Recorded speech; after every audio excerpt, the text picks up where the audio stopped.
Before I started modifying my Suzuki Cappuccino, I thought I'd give a quick introduction as to what sort of state the car was in before I did anything.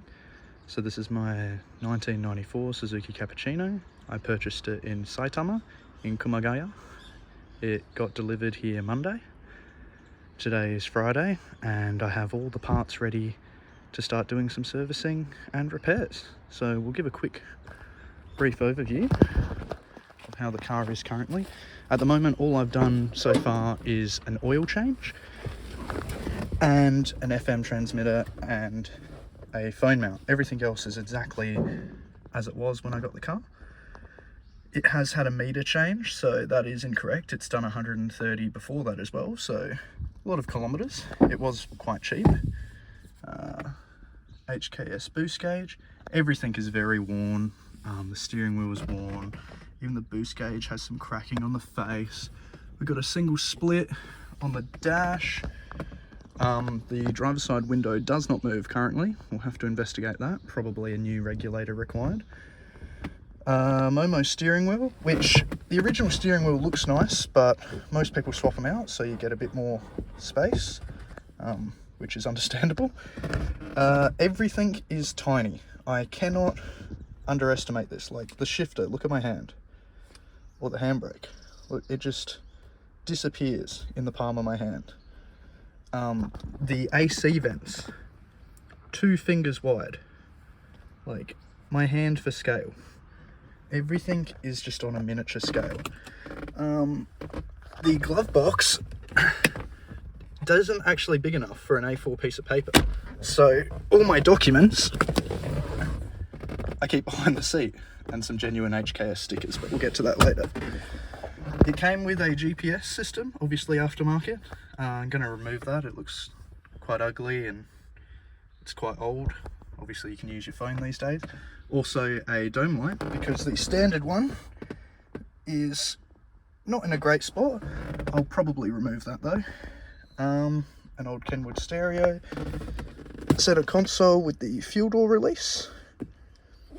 And it does have a roll bar, which I hope I don't need to use, but well, we'll just leave it at that. Moving on over to the boot. As you can see, the paintwork is, well, it's seen better days. But again, this car was cheap. I only paid Gorjuman 500,000 yen, so about 5,500 Australian dollars. Anyway, moving on to the boot, we can see it can fit a toolbox and all my servicing parts here, spark leads, filters, fluids, etc. It did come with the original roof bags, which is wonderful. I was chasing that.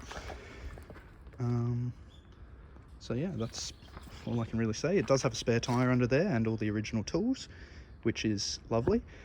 The car also came with another Cappuccino badge and a Suzuki badge for the front bumper. Original wheels and suspension. The tyres are very old. We will be replacing those. Moving on to under the bonnet, which if you don't know where it is, you still might struggle to find it, but it's actually hidden up in the glove box. Obviously my intake there.